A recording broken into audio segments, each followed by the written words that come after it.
Welcome to this explainer. Today, we're unpacking what is, without a doubt, the ultimate economic crisis of our era. You know, when we think of crises, we usually picture financial crashes, crazy inflation, or geopolitical conflicts. And yeah, those are absolutely disruptive, but human history shows we always bounce back from those. What we're staring down right now, it's something totally unprecedented. We're talking about an impending demographic collapse. It's this slow-moving, structural degradation of our global population that literally threatens to rewrite human history. We are entering a demographic winter. And the big promise that artificial intelligence is just going to swoop in and save us, well, that might just be an illusion. Let's look at the numbers. Okay, let's dive into this. 2012. Now, a lot of folks assume that because the total global population is, technically, still ticking upward, there's no immediate danger, right? But here is the truly shocking fact. Global peak births, the absolute highest number of babies born worldwide in a single year, that already happened, back in 2012. No way, right? But it's true. We are already past the peak. Literally everything since then has been a deceleration. And I absolutely love this quote from our source data because it perfectly visualizes the whole problem. The world's population behaves like a vehicle with the brakes on. Think about it. When you slam on the brakes in a moving car, you don't instantly stop on a dime, do you? Demographic momentum carries you forward a few more meters, just a lot slower. But make no mistake, the brakes are fully engaged. And before we know it, global population growth is going to come to a complete, devastating halt. And the crazy part, unlike a car, we won't just sit there parked. We're actually going to start rolling backwards. So why exactly is this happening? Well, if we trace the data, the core cause of the crisis has completely shifted. Back in the 1970s, the drop in births was mostly driven by existing families just choosing to have fewer kids, maybe having 2 instead of 4. But today, the driving force is entirely different. Couples are simply not forming in the first place. Take Finland, for example. The statistics there tell a really stark story. In Finland, a marriage is statistically more likely to end in divorce than to actually produce a child. Let that sink in. The fundamental building block of population growth, stable couples, is completely fracturing. And that brings us to what we call the economic dependency trap. When couples don't form and babies aren't born, the ratio of young workers to elderly retirees just crashes violently. As you can see, by 2050, developed regions in Europe and Asia won't even have 2 workers for every pensioner. But hey, it's not just a rich country problem. Look at India. In 1997, they had a whopping 14 young workers supporting every single retiree. Fast forward to 2050, and that number plummets to fewer than 5. It's a massive shift. And here is the terrifying reality for the youth of tomorrow. You see, the elderly have what's called a consumption deficit. Basically, that means they consume more than they can independently fund through late-life work. So who covers the gap? Young workers, through taxes. In some aging Asian countries by 2050, a young worker might literally have to surrender up to 50% of their income just to fund retiree consumption. Half of everything they earn, gone. Just imagine trying to build your own life, start your own family, under that kind of tax burden. Now, what's really interesting about this slide is how this massive macroeconomic crisis actually translates into very specific micro-level pain for individuals, especially when we're talking about housing. Today's youth are obviously struggling to buy homes, and you might think, well, eventually they'll just inherit their parents' houses, right? But age is just a number. By the time that massive wealth transfer actually happens, the inheritors are already going to be 50 or 60 years old. And worse, because the population is shrinking overall, there simply won't be enough young buyers to compete for those homes. The demand is going to evaporate, completely crashing real estate values and quietly wiping out decades of family wealth. To truly understand why this is a point of no return, we have to look at the 3 fragile pillars of economic growth. Your economy basically grows based on 3 distinct factors: the total number of workers, the number of hours each person works, and their productivity per hour. That's the whole shebang. But under the immense pressure of a shrinking, aging demographic, that first pillar, the sheer number of workers, is cracking. It's crumbling. So economies are being forced to fiercely compensate by leaning entirely on those other 2 pillars. And we can actually see a real-world case study of this exact compensation happening right now in Japan.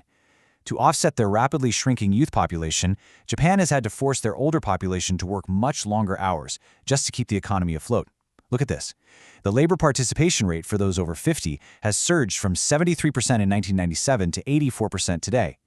Older generations are literally being pushed back into the workforce for longer hours because, frankly, there just aren't enough young people to take the baton.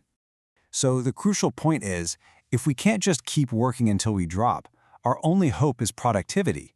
We have to do more with less. But here's the catch. Productivity growth worldwide is actually in freefall.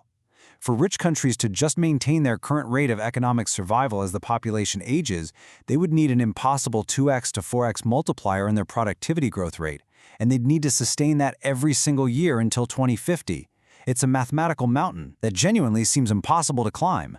Which brings us to arguably the most urgent tech question of our time. If human labor is shrinking this fast and we desperately need a miracle multiplier in productivity just to avoid economic collapse, can artificial intelligence save us? Can automation realistically step in and replace this massive gaping hole in lost human labor? This is the core focus we absolutely need to evaluate right now. And this brilliantly illustrates a massive danger here: over-relying on tech to magically fix demographic realities. Think back to the advent of the internet. That was a phenomenal world-changing technological shift, right? Yet, despite the internet, our global productivity growth actually slowed down compared to previous eras. For AI to truly act as the ultimate salvation for our shrinking labor force, its economic impact wouldn't just need to match the internet. It would need to be 10 times greater. 10 times! AI is going to be a great helper, for sure, but assuming it's going to magically bridge a massive demographic crater, that is a huge, huge gamble.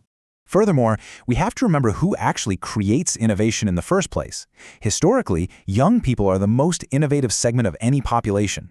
So as our population ages and shrinks, we lose the exact demographic engine that drives new ideas and builds new technologies like AI forward. In the United States, for example, the rate of new business creation has plummeted by an astonishing 50% since the 1970s. 50%!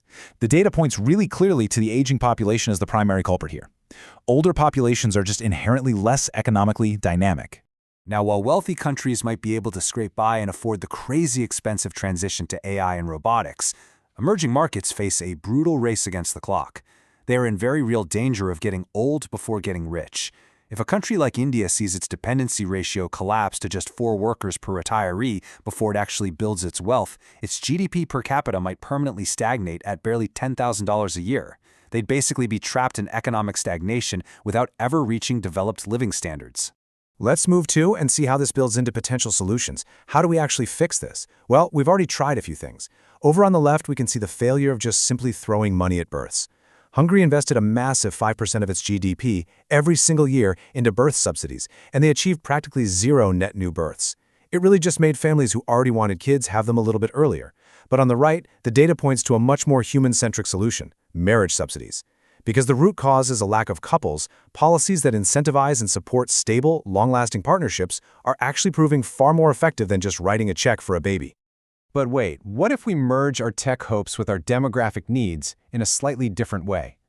Instead of AI just sitting at a desk writing code, what if automation's real role in mitigating demographic decline is actually right at home? Imagine robots, like Tesla's Optimus, entering the domestic space. If a robot could handle the exhausting physical labor of childcare, cooking family meals, changing diapers, which, let's be honest, I think we'd all gladly outsource to a machine, and constantly watching over toddlers while parents work, would that drastically reduce the burden of parenthood? If the immense friction of raising children is outsourced to automation, that could be the exact incentive modern couples actually need to start having more children again. It's a fascinating thought. So it really all comes down to this deeply profound choice: to survive the devastating economic freeze of the coming demographic winter. Which path is humanity going to take? Are we going to hold out hope for an AI miracle, relying on robots to replace our labor force and raise our kids? Or will we look inward and find ways to build real human connection, support marriages, and form more couples? I'm going to leave you to think on that. Thank you so much for joining me for this explainer, and I absolutely cannot wait to dive into our next topic with you.